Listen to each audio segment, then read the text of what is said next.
Hello everybody, எல்லாரும் எப்படி இருக்கீங்க? உங்ககிட்ட ஒரு கேள்வி கேட்குறேன். பிக் பாஸ் வீட்டுக்குள்ள போன வாரம் 2 எவிக்ஷன் நடந்தது. போன வாரத்துக்கு முன்னாடி வாரம் 2 எவிக்ஷன் நடந்ததுனால இமீடியட்டா ஆட்கள் டக்குன்னு குறைஞ்சிட்டாங்க. ஸோ டீம் பிரிக்கும் பொழுது கிச்சன் டீம்ல கம்மியான ஆட்கள் போட்டா போதும். ஏன்னா ஆட்கள் கம்மியாயிட்டாங்க, சமைக்க போற சாப்பாடுடைய குவான்டிட்டியும் கம்மி தான் அப்படின்றது அருணோட பாயிண்டா இருந்தது.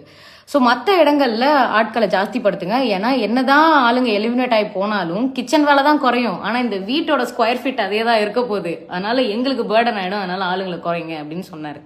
லாஜிக்கலா தான் எனக்கும் தோணுச்சு, ப்ராக்டிக்கலாவும் எனக்கு தோணுச்சு.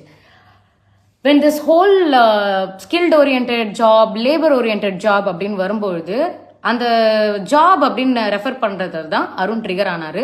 பிகாஸ் அங்க இருக்க போறதுல அங்க அது ஜாப் கிடையாது. அந்த வீட்டுக்குள்ள எங்களுக்கு கொடுக்கப்பட்ட ஜாப், எனக்கும் நான் போன சீசன் போயிருந்ததுனால எங்களுக்கு கொடுக்கப்படுற ஜாப் என்னதுன்னா கேம் ஆடுறதுக்கு. அது இல்லாம மற்ற ரெஸ்பான்சிபிலிட்டிஸை எல்லாரும் ஷேர் பண்ணி தான் செய்யணும். And Arun as he told, as he seeing it as a family, அதை ஒரு ரெஸ்பான்சிபிலிட்டியாவே பார்க்கல. ஆனா வீக்கெண்ட்ல என்ன ஆயிடுச்சு, இதை வேற மாதிரி ப்ளோ பண்ணிட்டாங்க, which actually broke my heart. ஏன்னா அடுத்த வெரி நெக்ஸ்ட் டே தீபக்கும் அருணுக்கும் ஒரு சின்ன கான்வர்சேஷன் போகுது. அந்த கான்வர்சேஷன்ல தீபக் ட்விஸ்டர்ன்ற வார்த்தையை வச்சு அருணை ப்ரொவோக் பண்றாங்க. அப்போ அருண் ஸ்கில் லேபர்னு அகைன் அதே கேவாஸ் நடக்குது. அப்போ தீபக் ஒரு மேட்டர் சொல்றாரு, லேபருக்கு இவ்வளோ டீ போதும் அப்படின்னு சொல்றாரு. அவருக்கு பயம் வந்துருச்சு. ஐயோ நம்ம தப்பு பண்ணிட்டோம், தப்பான வார்த்தையை பேசிட்டு தப்பா போகுன்ற பயத்துல தான் அவர் வீக்கெண்ட் எபிசோட்ல இது ஒரு மேட்டரா வந்துடக்கூடாதுன்னு அதை அழுது அவர் கன்ஃபஸ் பண்றாரு. நான் பேசின தப்பா போயிடும்டா அப்படின்ற மாதிரி அருண் கிட்ட அவர் கன்ஃபஸ் பண்ணாரு.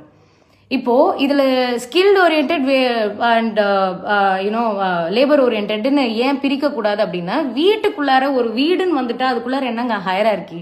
இப்போ வீட்டில் நம்ம அம்மா அப்பாலாம் இருக்கும்போது எல்லாரும் சமைக்கிறாங்கன்னா நம்ம என்ன, நீங்கள் அப்பா நீங்கள் ஸ்கில்ட் ஓரியன்ட், அம்மா நீ லேபர் ஓரியன்ட் நம்ம சொல்லுவோமா?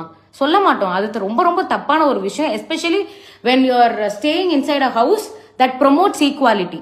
அந்த இடத்துல அது ரொம்ப ரொம்ப தவறான ஒரு விஷயம். அருணுடைய அந்த விஷயத்த அந்த லேபருன்ற வார்த்தையை தான் நீங்கள் தரக்குறைவாக பார்க்குறீங்களா அப்படின்னு அதை மாற்றினது எனக்கு ரொம்ப ரொம்ப கஷ்டமாக இருந்தது.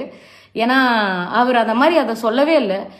தீபக் ஓப்பனா லேபருக்கு இவ்வளோ டீ போதும்னு சொல்லி அத்தனை கேமரா முன்னாடி கன்ஃபஸ் பண்ண ஒரு விஷயத்த ஜஸ்ட் லைக் தட் டச் பண்ணிட்டு போயிட்டாங்க.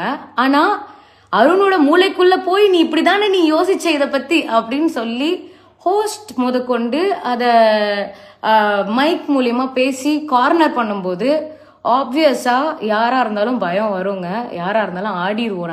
நம்ம பேர் இல்லை தப்பா போயிடுச்சோ, நம்மளை தப்பா புரிஞ்சுக்கிட்டாங்களோ அப்படின்ற ஒரு பயத்துல அருணுக்கு அதை சரியா எக்ஸ்பிளைன் பண்ண வரல.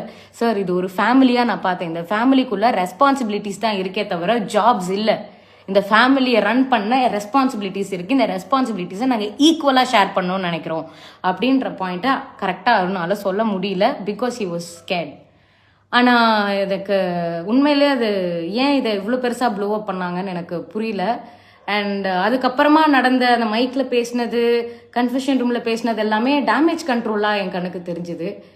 அதுக்கு இதை பேசாமலே விட்டுருக்கலாமே. இதை எதனால் 40 நிமிஷம் பேச வேண்டி இருந்தது அப்படின்னு ஒரு கேள்வி வருது. ஐ டோன்ட் நோ, நீங்கள் என்ன நினைக்கிறீங்க?